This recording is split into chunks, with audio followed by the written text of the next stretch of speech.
The following podcast is part of a certified educational activity titled Adjusting HIV Treatment for ART-Experienced People with HIV, Switching ART to Address Antiretroviral Resistance, Adverse Events, and Adherence Barriers.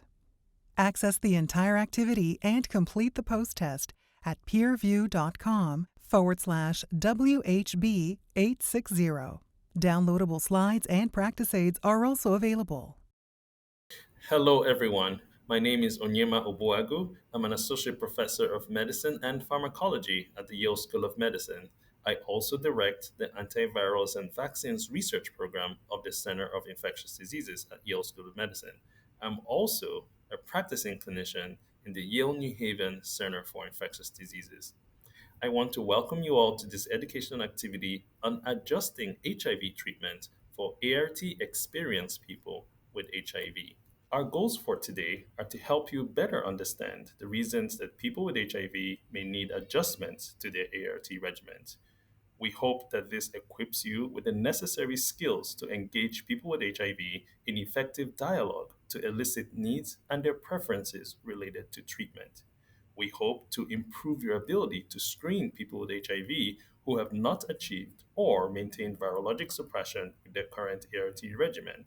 And lastly, but certainly not the least, to enhance your skills to implement strategies to personalize and adjust ART regimens based on patient specific factors. Now, let's start by looking at reasons why people with HIV may need a change in the antiretroviral therapy regimens. Now, what are the goals of antiretroviral therapy? One of the ultimate aims, like we all know, is to achieve virologic suppression. But to be able to achieve this, we need to do as well as we can with the HIV care continuum, which really describes the proportion of people who have HIV, who are diagnosed with HIV. The next step in the cascade is linking those diagnosed individuals to care, ensuring that those who are linked to care are retained in care, and then making sure that they're able to access and utilize antiretroviral therapy with good adherence to achieve virologic suppression. And now, even after these individuals have achieved virologic suppressions, there may be reasons why we need to optimize or switch their regimens to optimize their treatment to enhance adherence and to address any issues that arise, such as safety concerns, toxicity concerns, which can impact adherence to antiretroviral therapy. So we need to make sure that we are optimizing people's regimen and the cascade. Now, unfortunately, we know that the picture in the US is still suboptimal, and the rates of virologic suppression are still not meeting the 90-90-90 targets or the soon to be 95-95-95 targets. And we know that the most recent data shows that only about two-thirds, 65% of individuals with living with HIV in the US have achieved virologic suppression at the most recent HIV test. And we've put the definitions for you here, showing that the virologic suppression, which typically means a viral load that's lower than the limit of detection of our assays, which is currently 20 copies per ml. Most individuals who start new therapies, especially integrase inhibitor-based therapies, are able to achieve virologic suppression within 3 months and certainly by 6 months of initiating therapy. Individuals who are unable to achieve or maintain suppression of HIV RNA levels to less than 200 are considered to have virologic failure. Thereafter, after individuals achieve virologic suppression, transient elevations of HIV RNA may occur, followed by return to suppression, and these are referred to as blips. And on the other hand, individuals who may be experiencing treatment failure can experience virologic suppression, which typically means that the HIV RNA goes above 200 and stays sustained above that on repeat testing. Now, here are the recommended initial regimens for most people with HIV, and here we've pulled the guidelines from the Department of Health and Human Services as well as the International Antiviral Society. And these converge on the fact that the recommended regimens for most individuals living HIV are integrase inhibitor based regimens with either one or two nucleoside reverse transcriptase inhibitors. The DHHS guidelines recommend bictegravir, taf, and entricytidine, or dolutegravir in combination with one or two NRTIs. There's certain caveats that we must mention. if you are initiating a regimen containing abacavir, you really want to ensure that individuals do not have the HLA-B5701 polymorphism, which has been associated with adverse outcomes with abacavir, particularly hypersensitivity reaction. And also because the combination of dolutegravir, abacavir, lamivudine is not optimal for the treatment of hepatitis B, it does exclude individuals who have chronic hepatitis B co-infection. Similarly, those who will be initiated on dolutegravir lamivudine, certain caveats have to be mentioned that individuals with very high viral loads, those with hepatitis B co-infections, and individuals who are having rapid start before HIV genotypes are available, that is not currently recommended in those cases. The recommendations from the International Antiviral Society mirror that of the DHHS guidelines. Now, there are many reasons for changing ART. Some will be reported by a patient, some are issues that we as providers may raise, and some may just really be related to the treatments that are used and loss of virologic suppression. And a few of those reasons are highlighted here. Remember, the current paradigm is that people living with HIV would have to take medicines for a lifetime to maintain virologic suppression. And so an eye on long-term safety, tolerability will be critical to keep people engaged and have them not experience pill fatigue, drug-drug interactions, or so many of all those other issues that impact the ability to really stay engaged in care and take their medications. Paying special attention to things like adverse events that the individuals may experience. Now that we have new regimen types that can be administered subcutaneously, intramuscularly, um, you know, uh, having those conversations with our patients around their preferences, around the route of administration of a medication, frequency of dosing, for example, pill burden, especially as they get older and have more comorbidities and experience polypharmacy. And also remembering that there could be patient-related factors as well. Individuals can develop metabolic conditions which can impact certain regimen types regarding ability to either contribute to loss of control of some of the other concurrent comorbid conditions. Don't forget, like a key important group with HIV are women of childbearing potential, and also thinking about the regimens that they can use while they could potentially be pregnant, or individuals who are already pregnant, and certainly those who are breastfeeding will need to be considered. And then another group who either have never achieved virologic suppression or have lost virologic suppression, typically driven by adherence issues, and that could lead to resistance, which also then can impact treatment options that they have. So these are some of the issues that we all face when we care for our patients that really either cause us to rethink their regimens for our patients, as well as consider how to optimize their HIV treatment outcomes. And so, one study looked at reasons for antiretroviral therapy switches, just to really put things in context as to, what people's experience are with the primary drivers of reason to switch. And interestingly, this might be because we have more options available than historical with just the explosion or expansion of antiretroviral treatment options. But, one study showed that between 2011 through 2022, there was quite a significant increase where, almost 20% of individuals HIV had a reason to switch their antiretroviral therapy. And when you look at the reasons for switching in the data set as of 2022, roughly above a third did so because of either a drug intolerance or toxicity, and another third did so for drug-drug interactions. And then much a lower proportion, 17%, did so because they wanted their regimens simplified. And the table to the right shows the different regimens that people were on. So for example, individuals who switched from efavirenz had some concerns about the CNS toxicity. We all know about the depression and that individuals with efavirenz also faced.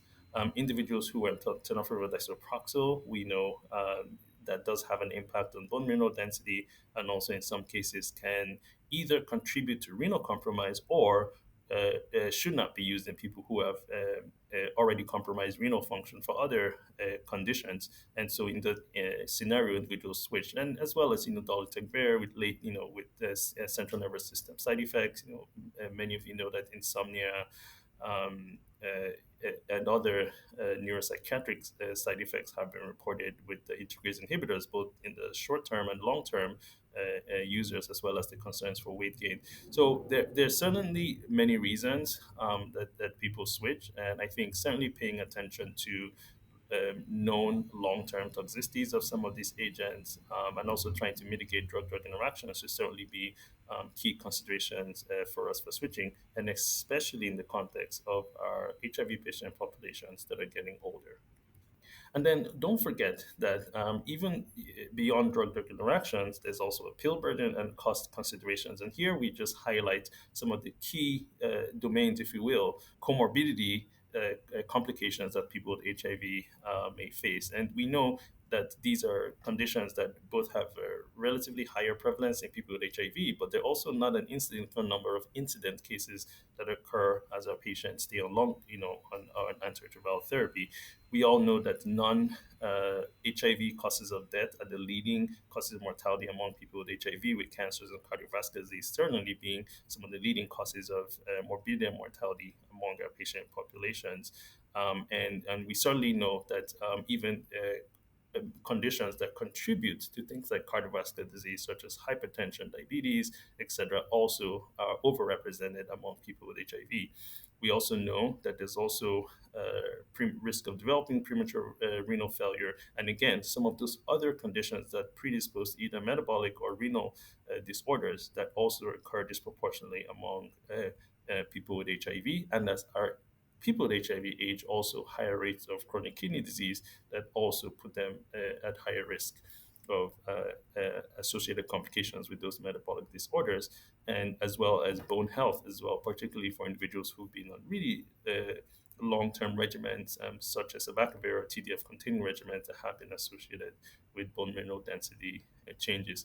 And do not forget, there's still in the background of neurocognitive disorders of varying severity, liver disease from chronic viral hepatitis, that is not an insignificant proportion of co-infections that people with HIV have. Again, all these contributed to the excess risk of morbidity and mortality. And I think in the context of therapeutics for some of these overlapping comorbidities, again, much attention should be paid to ensure that we limit drug-drug interactions and we really think about the pill burden, and also ways to, at least where we can, adjust our therapies to ensure that we're not contributing to some of these adverse outcomes.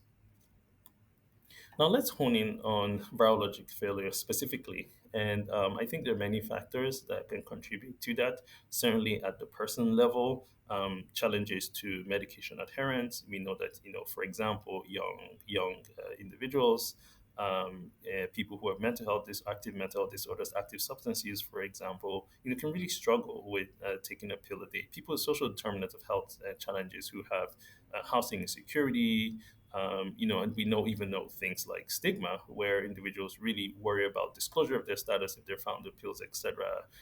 So many of these play into an individual really having challenges with adherence to medications, and let's not forget even access tied to insurance status and cost considerations, etc.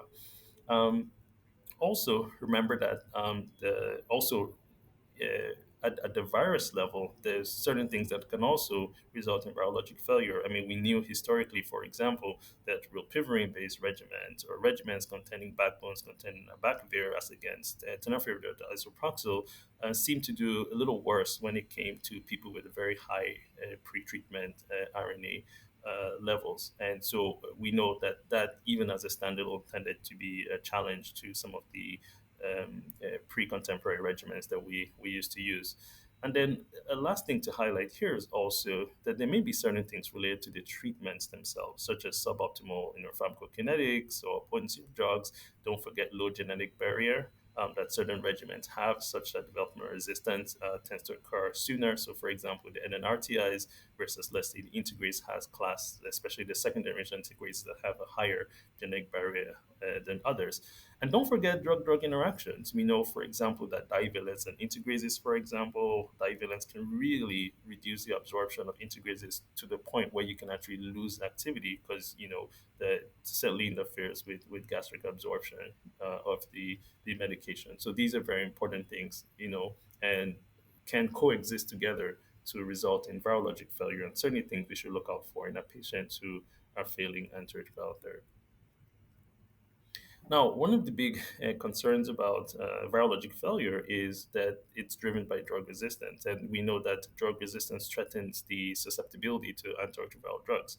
And there's really two types of drug resistance. There is drug resistance that's transmitted, or primary drug resistance, which is acquired from an individual who may have had a prior HIV treatment history. And there's treatment emergent resistance that individuals acquire when they're on therapy and develop resistance mutations that affect the efficacy of the antiretroviral drugs. So we know that because there's a significant background prevalence of HIV drug resistance, it's recommended uniformly for people with HIV who are getting into care, new diagnosis, to have an HIV genotype done. I mean, recent data from up through 5 years through 2018, when over close to 51,000 people with HIV showed that the prevalence of transmitted drug resistance defined at least having one or more drug resistance mutations to any drugs in any of the four primary classes of HIV treatments. The prevalence really was about 18.9%, roughly about 19%.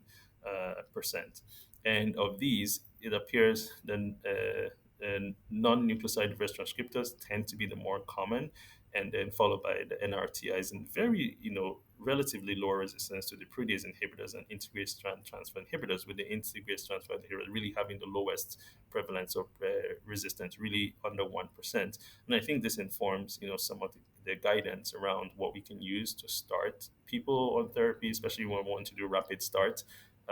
Before we have genotypes available, I think this information guides us and really suggests that pre-existing resistance to integrase inhibitors are so low that these can remain primary drugs for us to use.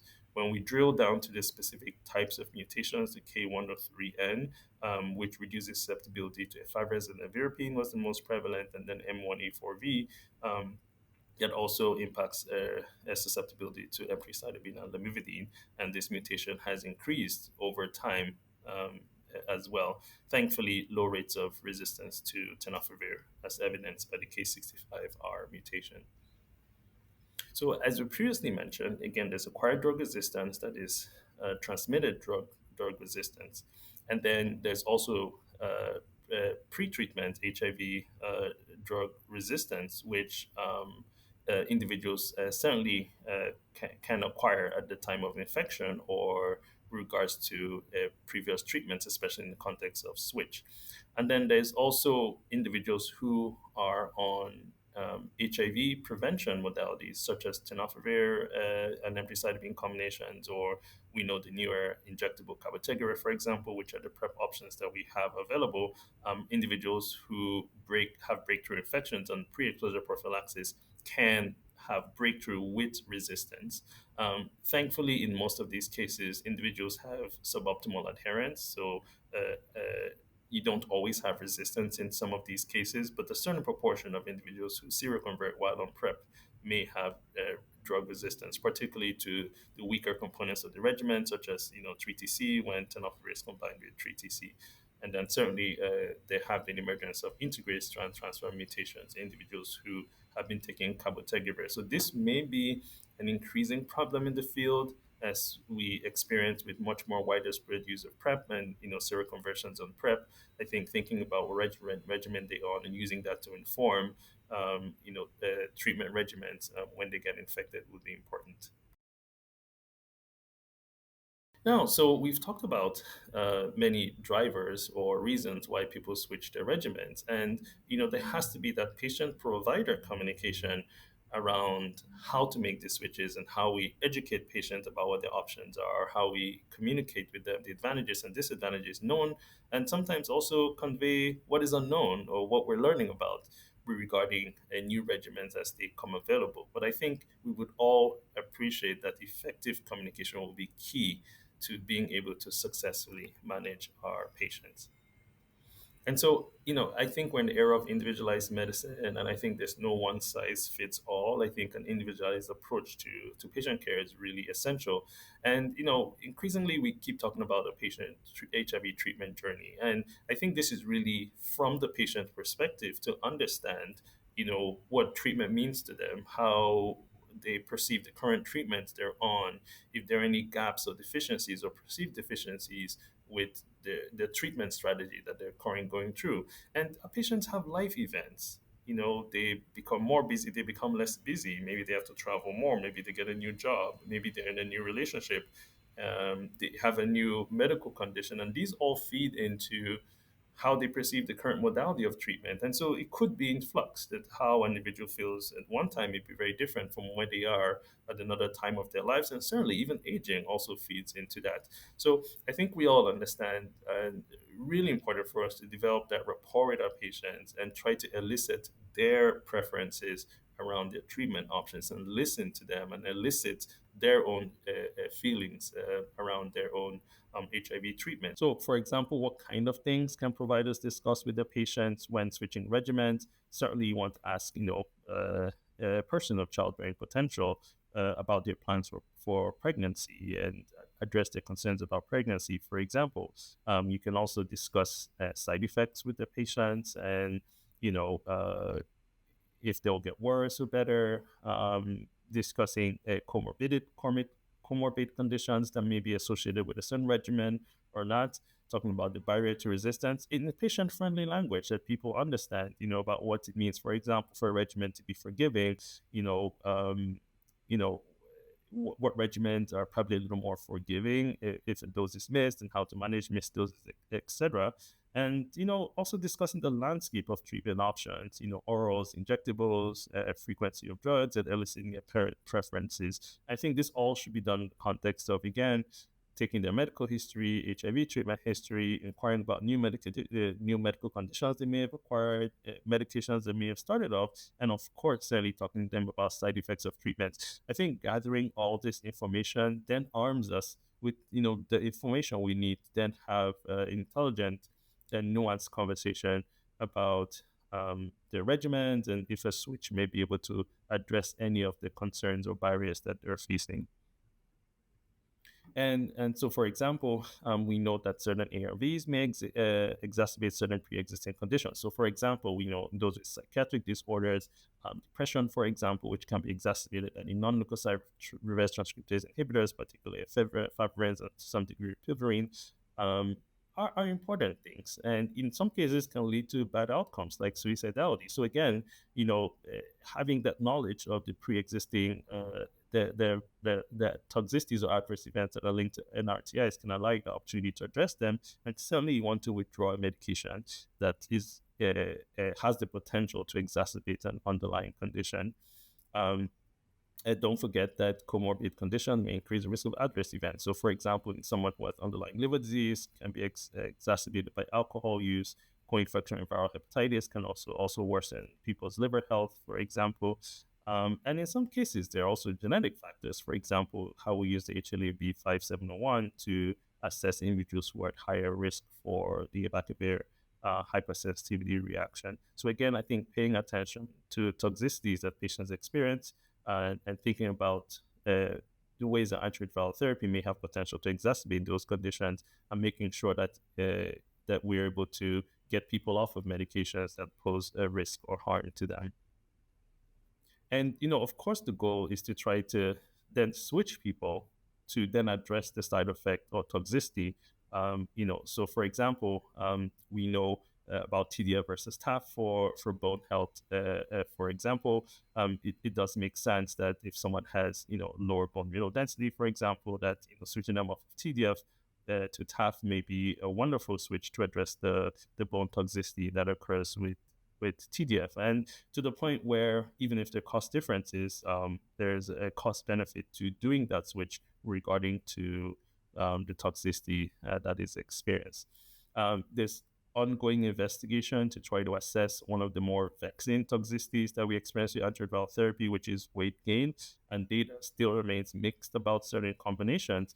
But, for example, one recent study that was presented just recently at the International Antiviral Society meeting, which compared dolutegravir 3TC to bictegravir FTC TAF, to assess the impact on virologic suppression, but also weight gain, showed that the two-drug regimen individual not only showed non-inferiority when it came to virologic outcomes, but also seemed to have a little bit of less weight gain, about a zero 0.9 kilogram difference median weight gain between those in the two-drug arm versus three-drug arm. So, studies like this are important to help define what regimen could probably be less toxic with regards to certain toxicities like weight gain that we're worried about. So, another thing that we need to pay attention to, and I really think that now we have excellent regimens that are able to get people virologically suppressed. So we got that covered. I mean, we have regimens now that, can suppress, 95 out of 100 people within 1 year of starting therapies. And these were outcomes that we could only dream of very early on in the HIV epidemic. But I think now that we have quite a few options to treat our patients, then we can start to hone in on patient-centered care and really focusing on the quality of life of our patients, and trying to understand, how that plays into different treatment regimens, and trying to adapt our treatments to ensure that we're optimizing patients' quality of life. So for example, setting HIV medications may be taken with a meal, and that can be, kind of limiting for some individuals, and limit even where sometimes the meds can be taken, especially if, for example, someone's eating out all the time or going out socially. And so, finding a regimen where there may not be food requirements can be helpful. Individuals who struggle with perfect adherence, thinking about a regimen that has a higher resistance barrier, I think makes sense in that context. And certainly when it comes to drug-drug interactions, um, trying to use regimens that have lower propensity. So, for example, we all have patients who have come to us on, boosted PI regimens, or even boosted integrase regimens, who are then, put on many other medications. Thinking about, regimens that do not include pharmacokinetic boosters, for example, can make a huge difference when it comes to their drug-drug interaction and potential. And we know in general, the integrases tend to have, of the four main classes, tend to have the fewest drug-drug interactions, relative to, let's say, the NNRTIs or PIs. And, that's one of the reasons, among many other properties, why the integrase inhibitors are now the preferred drugs. And I think when we use more of these drugs, especially the non-boosted ones, we're less likely to run into drug-drug interaction concerns. So, one of the advances of HIV treatment nowadays have been long-acting injectable. And I think there's excitement both on the side of patients and those of us who are providers because of the promise these hold to address some of the vexing issues with daily oral ART use, patient adherence, and certainly also, when surveys have been done of people with HIV, they certainly have clearly expressed a desire and a preference for long-acting therapies as being able to address issues like, their burden of adherence, for, address their feeling that when they take daily ORT, it's all on them to have to stay adherent to optimize the outcomes. For some people, addresses stigma.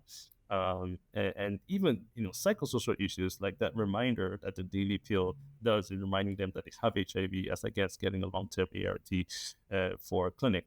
Now, everything has advantages and everything has challenges. So, for example, with daily oral ART, they're self-administered. There's agency there, you use them. They're non-invasive. Some people do not like the idea of injectables for any reason. But the challenges are, which we know and have experienced, is that this pill fatigue over time requires daily adherence to achieve virologic suppression. And again, loss of confidentiality or inadvertent disclosure that can occur if pills are found. Now, long-acting ART, on the other hand, has the advantage, and we have injectable options that are giving either monthly or every other month. Certainly reduce the pill burden. There's fewer treatment days. It's, some people, it's just 6 injections a year for HIV treatment, and even bypasses drug-drug interactions. For example, when cabotegravir piperine is given as an injectable, you then no longer have that drug-drug interaction. You would be concerned with rilpivirine with, let's say, an individual who is on a proton pump inhibitor, which can interact with oral rilpivirine, but it's no longer an issue with injectable rilpivirine. However, many of our HIV clients continue to struggle not just to implement injectables, but also to scale up injectables to meet the need and desire from our patients. And certainly has introduced another realm of adverse events, which are injection site reactions, which can be overcome by proper injection techniques, site selection, etc. And then also the concern around cost of the drug and insurance coverage, which is an extra layer to be able to get this medication, stock them, and administer them to patients as well. So, everything comes with advantages and challenges.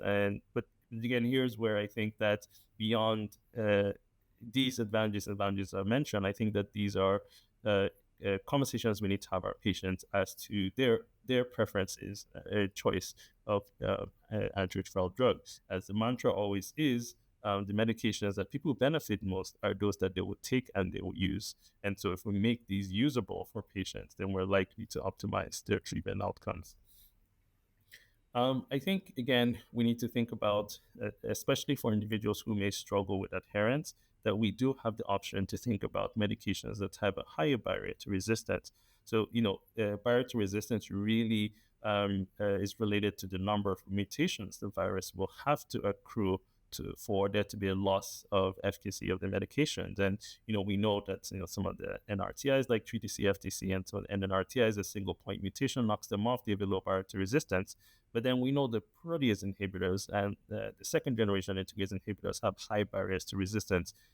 This is something I always keep in mind when you have individuals who struggle with daily adherence. Long-acting injectables may be a wonderful way around that, or we could optimize their oral regimens to put them on regimens that are a little more forgiving in the event of less than expected adherence. So another thing that we need to think about are long-term safety considerations. And you all agree that as we celebrate the longevity of our HIV patients and as they live to be older, we can only be increasingly confronted with a lot of these common comorbidities that are, in some cases, diseases of aging that occur in individuals, such as frailty with fracture risk and osteoporosis, renal and metabolic disorders, central nervous system disorders, including cognitive impairment, and also cardiovascular disease and liver disease. And so I think we need to think in this context about the cumulative toxicity that individuals can accrue with certain antiretroviral therapies.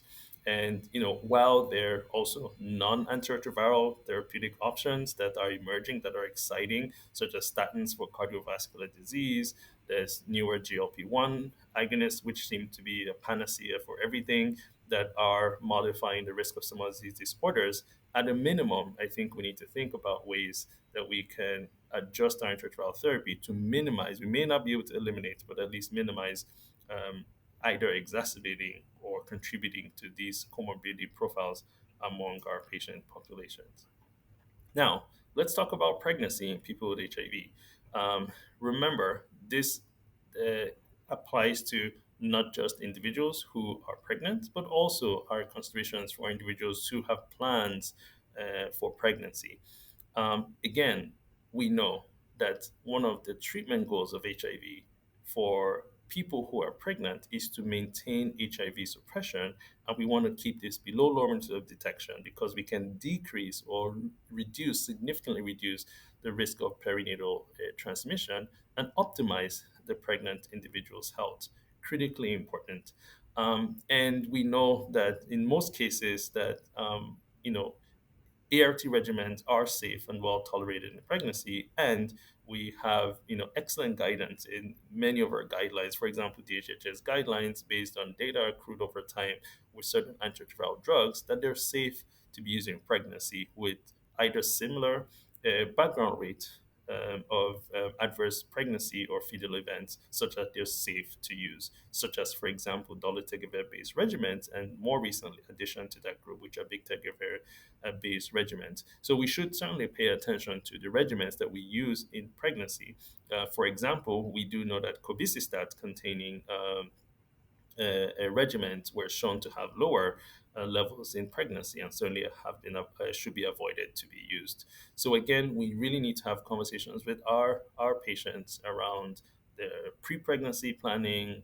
Certainly follow them closely, not just in the pregnancy period, but also postpartum, because a lot of perinatal transmissions occur in the breastfeeding or period, what we call nowadays contemporary the fourth trimester of pregnancy, and certainly keeping that in mind when we choose antiretroviral therapy for our patients. Now let's look at the guideline recommended screening for people with HIV who are not virologically suppressed on treatment.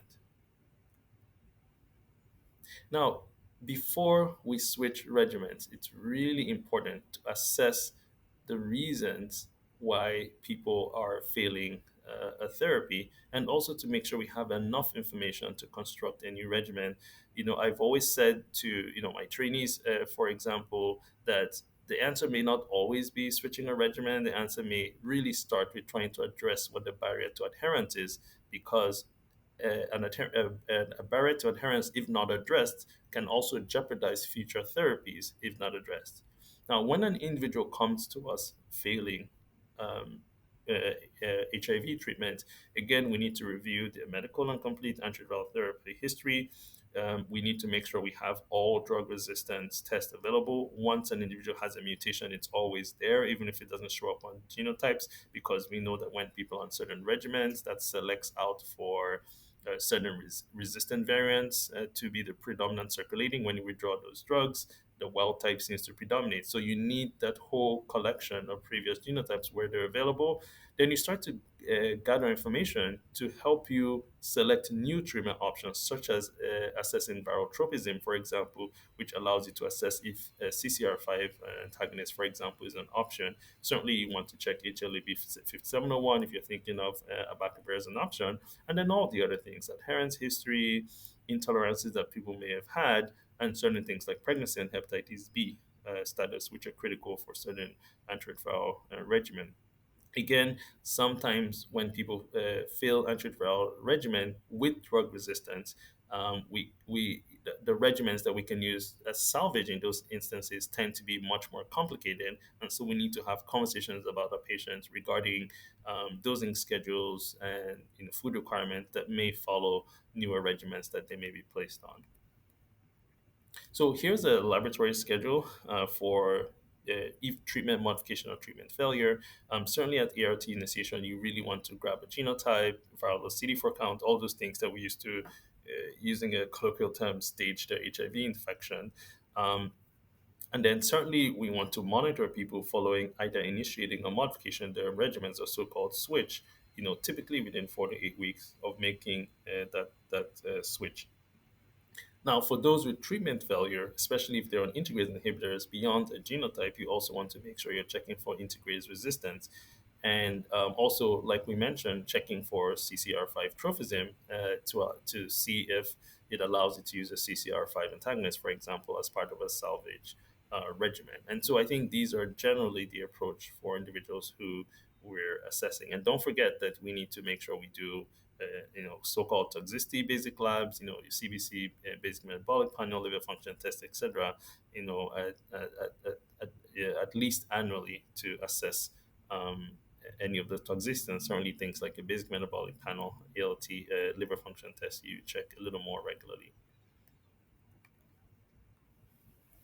So for people who are heavily treatment experienced, we know that many of them could have drug resistance. Not all of them, but many of them could have HIV drug resistance. And so again, it's critical for us to collect past and current resistance data. And remember that this drug resistance is cumulative, as we've mentioned, that archive resistance is still there. And so putting all that data together will be critically important. Many of you may know about the Stanford guide. Many of us use that to plug in the mutations that we find on the genotype to help us understand how it impacts antiretroviral regimens. Again, anyone failing therapy, viral load of 200, you repeat it, is higher than that. You definitely want to check a genotype. However, genotypes tend to fail in individuals who have viral load less than 1,000, and certainly those who have less than 500. So you really want to, again, pay attention to those viral load cutoffs and individuals greater than 1,000 definitely should have successful genotypes. Um, Now, when trying to construct a new regimen, we need, especially when there are limited treatment options, we pay attention to what we call the genotypic sensitivity score. There's also a phenotypic sensitivity score, which really tell us, with a score from 0 to 1, 0 meaning like loss of susceptibility, 1 meaning no reduced susceptibility. Those help us figure out how many regimens to combine, and at least you want to get typically to a number of 2 at least for individuals to construct a successful regimen. And studies have shown that some of these scores really optimizing those scores can lead to improved treatment outcomes for patients. Um, Again, in some individuals, especially when you're thinking of switching and you're worried about pre-existing resistance, a good example would be individuals who are suppressed who are going to be transitioned to intramuscular cabotegravir and rilpivirine. We know that one of the strongest predictors of failure to a cabotegravir rilpivirine injectable regimen are pre-existing rilpivirine associated mutations. And so proviral DNA testing in that context can help you identify. It's not a perfect test. It needs to be interpreted with caution because it can miss to not an insignificant degree pre-existing mutations. But when you have a mutation that suggests resistance to rilpivirine, that could be a good information that tells you that switching to injectable cabotegravir rilpivirine may not be a good idea. And certainly individuals who've been exposed to integrase, you want to make sure you assess resistance to that class of treatment, including those who've broken through integrase inhibitor-based pre-exposure prophylaxis. There are co-receptor tropism assays. We know that we have one oral CCR5 antagonist that's available for use, and that's Moraviroc.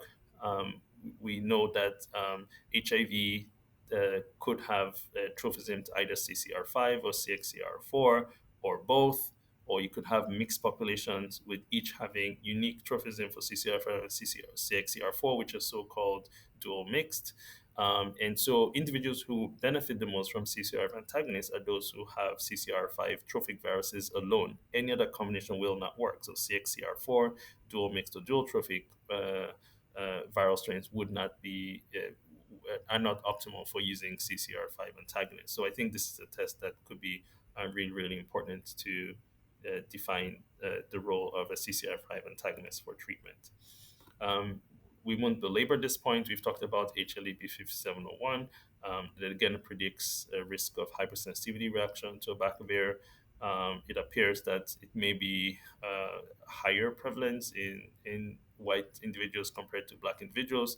Thankfully, in any of those cohorts, definitely less than 10%, in blacks less than 5% of individuals do carry that. But again, it's a test that we need to assess individuals who we would need to be considered for abacavir therapy. Now, let's talk about treatment algorithms and other tools to personalize ART regimens or even ART switches based on patient specific factors.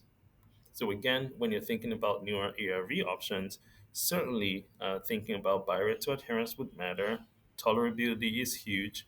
Um, ease or mode of administration, and even administration frequency. And don't forget, we all work in health systems, and different care models and cost always rises to the forefront. And so these are certainly considerations that we all have when we're initiating when we're switching people's therapy or we're starting newer therapy for our patients.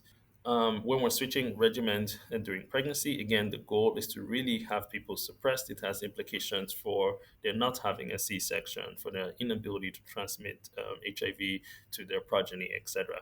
And so, in most cases, people with HIV who present for pregnancy care should continue their ART, especially for women who've passed the first trimester of pregnancy, for example, and are stably suppressed on a regimen, may just be worth continuing that regimen. However, we have the liberty to assess them before pregnancy. Then we want to be thoughtful to use regimens that are known to have a safety profile in pregnancy.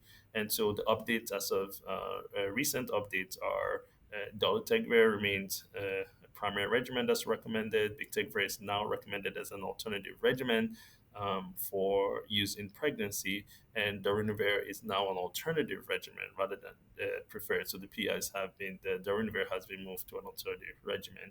Again, there's limited data regarding the long-acting injectables that are approved now, cabotegravir, pivirine, or doravirine, to be used during pregnancy. Let's not forget other special populations, such as individuals who have an active substance use disorder. Again, we all know that we should be non judgmental when addressing substance use with our patients. And certainly, we know there's that overlap between HIV, substance use disorder, mental health, and really just making sure that we have a comprehensive care model that address all these issues, including things like tobacco cessation, alcohol use disorder, that are co-travelers in these kind of patient populations, that we make sure that we are addressing them. And again, thinking about all these other characteristics of antiretroviral regimens that could address, let's say, adherence barriers, for example, that could simplify a regimen in these individuals that have a high barrier to resistance. We're worried about adherence, low hepatotoxicity, people using alcohol, things like that. We need to consider all that, including potential for drug-drug interactions. And then another group, which again, we will continue to deal with this, as even in the US, where greater than 50% of our population is greater than 50 years in many parts, that again, we should have that, make sure that we are paying attention to comorbidities, social isolation, depression, mental health, polypharmacy, drug-drug interactions, and all those things that add complexity to the managing the older person with HIV.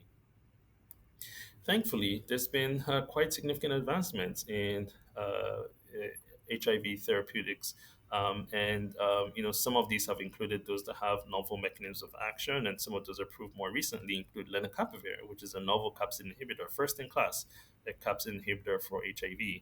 Ibalizumab was the first biologic monoclonal antibody approved, which is a CD4 post-attachment inhibitor, which is amazing. And then for fostemsavir as well, an oral tablet, which also again is an attachment inhibitor that's approved for HIV treatment. For fostemsavir, balizumab, and lenacapavir are approved for a niche population. These are individuals who are heavily treatment experienced with multi-drug resistance. Cabriopivirine is approved as a switch option for people who are virologically suppressed who do not have resistance mutations to any of the components of the medications. Here, we just want to highlight some of the exciting compounds that are in development. Again, declared not approved for HIV. For example, islatravir is an NRTTI that has activity against viral strains that have resistance to a lot of the other NRTIs. For example, there's a doravirine is already approved, but it's being combined with islatravir, for example, and investigated as an option for HIV treatment. There's so many newer agents, which are a combination of antivirals and broadly neutralizing antibodies. One of those we highlight here, that's in phase 2 studies, is broadly neutralizing antibody, teripavilimab and zirlevirumab in combination with lenacapavir. And we'll see where these compounds go, but I think there's a really exciting landscape of future options for HIV treatment that, again, hopefully would address some of the concerns with the contemporary regimens that we have now. Again, remember that switching a patient's regimen can hold promise to improving adherence, and we need to think about medications that have high barrier to resistance. And thankfully, some of these are co-formulated as single pill regimens, such as darunavir with cobicistat, TAF-FTC, and also bictegravir that's co-formulated with TAF-FTC as well. Now, here's some suggestions we have for you when dealing with specific clinical scenarios or comorbidity that individuals have, and certain considerations about what regimens are good and what regimens are best avoided. So, for example, for people with chronic kidney disease, you can actually use TAF regimens. You can use bictegravir TAF-FTC, for example, in individuals who have a GFR as low as 15. And you can even then use them in individuals who are undergoing hemodialysis as well. For individuals who have osteoporosis, avoiding TDF certainly makes sense. For individuals with psychiatric illnesses, including depression, again, avoiding efavirenz or pivirine regimens also makes sense in that context. We generally avoid abacavir, as some studies have shown, including a signal with the REPRIEVE study that may be associated with increased cardiovascular risk. And so discontinuing them, even where the data is vague, makes sense, as there are many other options that have not been associated with that side effect, and also paying attention to medications that can cause lipid derangements, as has been shown. So, for example, the protease inhibitors, and we know that also occurs to some degree with TAF-based regimens. So here's a suggested management approach to selecting a new ART in the context of virologic failure. Again, remember, I've emphasized that we need to assess the cause of the virologic failure and try to address those, recognizing that it's not always a new regimen that solves the problem, but addressing the underlying predisposition to it. For people who've been off ART for greater than 4 weeks, there's some challenges with how well a genotype performs there. For individuals who have been on been on ART or ART less than 4 weeks, who are viremic, certainly will be good candidates for an immediate genotypic testing. Again, when we're thinking about constructing a regimen in the context of resistance, it's really never a good idea to add a single active drug to a failing regimen. So, for example, if people are failing NNRTIs and two NRTIs, typical mutations they acquire are resistant to the 3TC and FTC component and possibly the NNRT as well. Again, using an integrase inhibitor boosted PI could be a good salvage regimen for those individuals. For people who are on boosted PI with two NRTIs or an integrase and two NRTIs who fail therapy but do not have resistance to either the PI or an NRTI, you can still use the same agents, possibly switching around the NRTI backbone to remove the component that to which resistance has been accrued.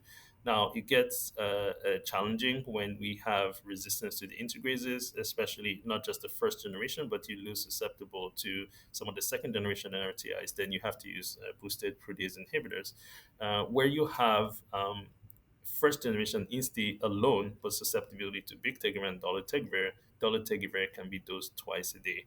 Now, we can also use bictegravir if it's sensitive. However, we have longer, much more robust data with dolutegravir BID in the context of first generation and integrase trans inhibitor mutations.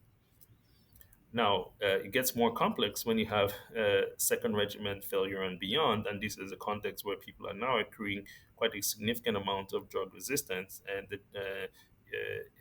it now makes constructing a salvage regimen a little more challenging. And so, especially for people who are on a boosted PI and second generations and INSTIs, again, or even PI INSTI combinations who fail therapy, again, this is where you're really pulling together all your past resistance information, genotypes, phenotypes if you have them available, and then really constructing a new regimen. Remember those drug susceptibility scores we talked about? That comes into play. And in some cases, you may still be able to use a boosted PI, especially the Runavir, for example, which tends to be active even when other earlier generation PIs, or dolutegravir, bictegravir, if possible. But where it's not possible, and you now have resistance to the integrase class and some of the other classes, then you probably have to fall back on some of the newer drugs with novel mechanisms of action, such as the 6-month sub-Q injectable lenacapavir, or fostemsavir is an oral tablet dosed twice a day, or the infusional ibalizumab monoclonal antibody, which is infused every 2 weeks.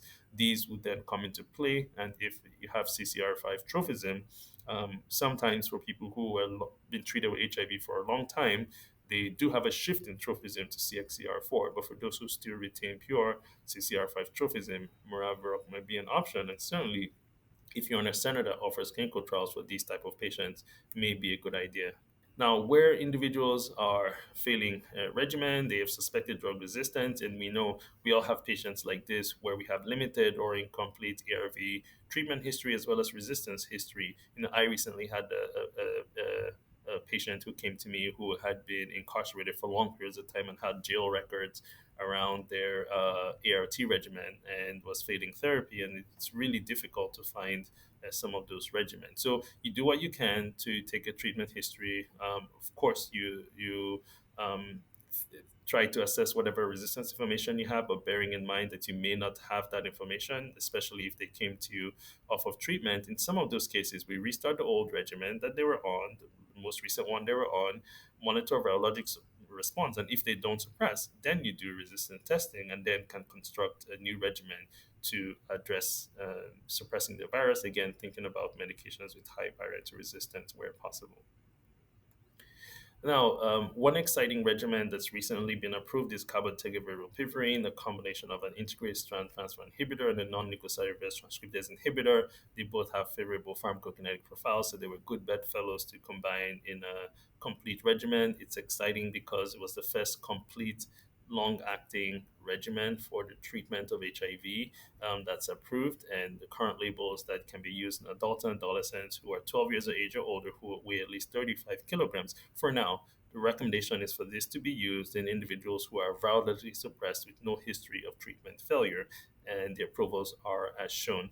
The advantage is that this is injected monthly or bi-monthly, whichever you choose. And the bi-monthly option allows you to really treat people 6 times a year, which is incredible. Cabotegravir efficacy was accrued from the FLAIR and ATLAS studies, which FLAIR dealt with treatment-naive individuals who were suppressed on an oral, then put on long-acting ART. ATLAS looked at cabotegravir first every 4 weeks and then 2M every 8 weeks for people who were treatment experienced but suppressed, and then transitioned to injectables. And SOLAR actually compared cabotegravir LA to bictegravir TAF FTC. When they're virologically suppressed. Again, across the board, the rates of virologic suppression were robust, and virologic failure rates were under 2% in the most cases. I think in ALAS 2M was 2.3 after almost 3 years of treatment. Again, showing low rates of failure and showing that this is really a robust regimen for treating individuals. And just want to highlight, though, however, that when treatment failures do occur, that there could be resistance accrued to the NNRTI component, and in cases also to the integrated strand transfer inhibitor component as well. Now, Latitude was a study that actually looked at a patient population for which many of us think could really substantially benefit from long-acting injectables. And these were people who either had suboptimal response to oral ART or not adherent to oral ART, ongoing study. So people who had poor virologic response after 6 months of ART, or who had lost to follow-up with no underlying resistance to either INSTIs or rilpivirine RAMs, were randomized to standard of care with oral with economic incentives, had them suppressed, and then switched to long-acting cabotegravir rilpivirine for 1 year, and then thereafter open label for long-acting cabotegravir rilpivirine. And the primary endpoint was treatment regimen failure. And the study showed really excellent outcomes when you look at regimen failure. Again, long-acting rilpivirine, at least numerically, did better than the standard of care arm. And when they looked at, however, that difference was not significant. And then when you look at other secondary outcomes like like treatment-related virologic failure, significantly lower in the long-acting cabotegravir arm. There was also lower rates of virologic failure in individuals who were in the lower long-acting cabotegravir arm. So again, these were encouraging data that for a group of patients that struggle with oral adherence, the long-acting cabotegravir holds promise for efficacy. And so, again, just really want to be very clear that the label for cabotegravir does not include people who are viremic. However, the IAS USA recommendations do suggest in this very well-defined population, people who are unable to take oral ART, which means they really would not be treated if orals were the only options they're presented with. They have high risk of HIV disease progression, so there's really clinical consequences for them not taking the ART, and they do not have resistance to cabotegravir. So this is a common sense recommendation. This off-label, want to be very clear about that, but that's a guidance by experts in the field around the role that this could play in individuals who are viremic. We also want to talk about lenacapavir. It's a first-in-class HIV-1 capsid inhibitor. It's the longest-acting agent that's approved for HIV. It has great advantages, such as retaining activity against viral strain resistance to all other ARV classes. There's almost no primary resistance to lenacapavir. Lenacapavir works at two different steps in the HIV life cycle, both pre-integration and post-integration, and has been shown to, in combination with antiretrovirals for individuals who are heavily treatment experienced who have multi-drug resistance, to really result in high rates of virologic suppression, and was approved by the FDA in 2022.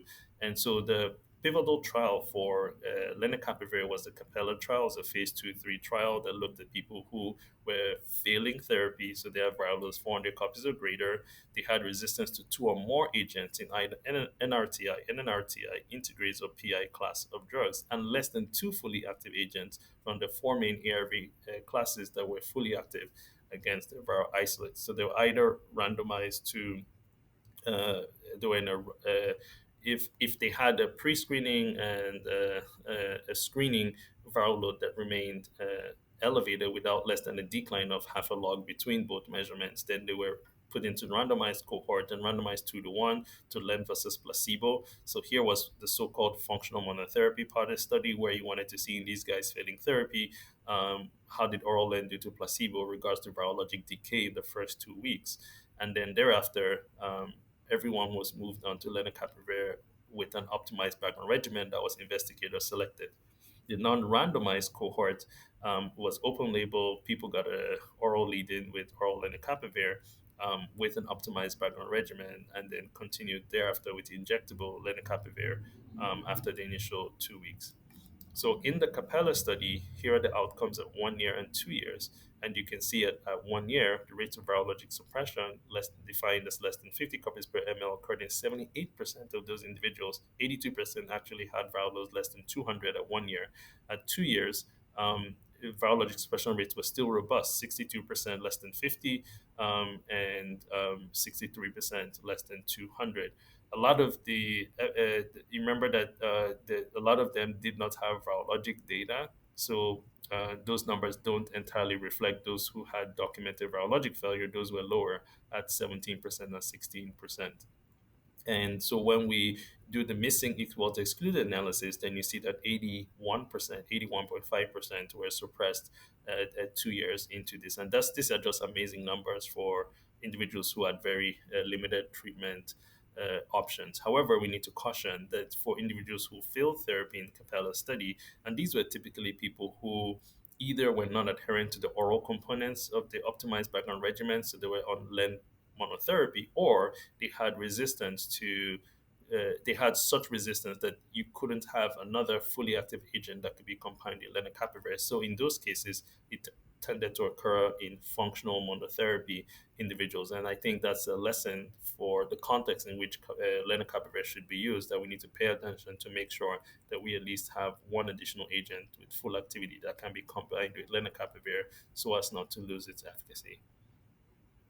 So, I mean, lenacapavir again through 2 years, and this was data presented at CROI, that again, the meaningful rates of virologic suppression, great CD4 recovery through 2 years, but again, resistance occurs in individuals who have lenacapavir functional monotherapy, if you will. Another agent that's exciting for heavily treatment experienced patients with HIV, this was the BRIGHT study that assessed fostemsavir for individuals who were heavily treatment experienced and multi-drug resistant. Again, this is fostemsavir combined in an optimized background regimen, and we showed data through week 20, from week 24 through week 96. And so again, roughly 2 years of study. Again, the rates of virologic suppression really were quite robust in the randomized cohort, as high as 60%. And for the non-randomized cohort, again, which reflects individuals who had less treatment options, again, even 37% of those individuals were suppressed. So again, generally well tolerated, and showed that decent response rates for individuals who took them. The other option that's recently approved is ibalizumab. Ibalizumab is a CD4 monoclonal antibody that interferes with HIV entry. It's in combination with optimized background regimen. I think this is a TMB 301 study. Showed that individuals who are heavily treatment experienced also did quite well in this study, and experienced really high rates of virologic suppression. Less than 50 was about 40% in that study. it was well tolerated. There were some individuals with GI side effects like diarrhea, which was up at 20%. But again, many of these individuals were not just on ibalizumab, but other agents as well. Um, as with other agents, resistance can occur in individuals who have virologic failure, again, suggesting that we need to be thoughtful about how we construct optimized background regimens in these patient populations. There's an exciting landscape of emerging options for treatments. We'll see which of these treatments make it. And I think these address, in some ways, unmet needs or really push the envelope with regards to dosing frequency, for example, or combining novel agents with novel mechanisms of action, which can address, pre-existing resistance, for example, for some patient populations. There's a lot of work going on with the broadly neutralizing antibodies to just figure out where they fit in the HIV treatment space. Again, multiple studies looking at antivirals and BNAB combinations. One of the concerns with the BNABs are their breadth. Um, the fact that you need to combine sometimes two or three or even more to be able to optimize the breadth of activity against a diverse virus. But again, combining them with antivirals is a strategy that's being evaluated. For example, with the study that's evaluating teripavimeab and zerlevimab with subcutaneous lenacapavir as a 6 monthly administered regimen. There's a separate study, the Banner study, that's looking at cabotegravir with N6LS as well, which is also exciting option that's emerging. We'll see how that does. And then also combinations of weekly pills, such as lenacapavir and islatravir, which maintain good virologic suppression at 24 weeks. There had been some concerns about islatravir and lymphocyte count depletion. However, the weekly pill tended not to have that same toxicity. And newer studies looking at combinations such as bictegravir and lenacapavir, which based on a phase 2 study, seem to show promise with maintaining virologic suppression on people who are on multi-tablet ERV regimens who are simplified to the combination of lenacapavir and bictegravir as a single tablet regimen. Great. So that ends our discussion today. A lot of information, but I hope that you found this activity informative and useful to your practice. And I really want to thank you all again for participating. Thank you for listening. Remember to download the slides and practice aids and complete the post-test for instant credit. This activity is certified by PVI, PeerView Institute for Medical Education. This activity has been supported by an independent educational grant from Gilead Sciences, Incorporated. To access all materials for this activity, visit peerview.com/WHB860.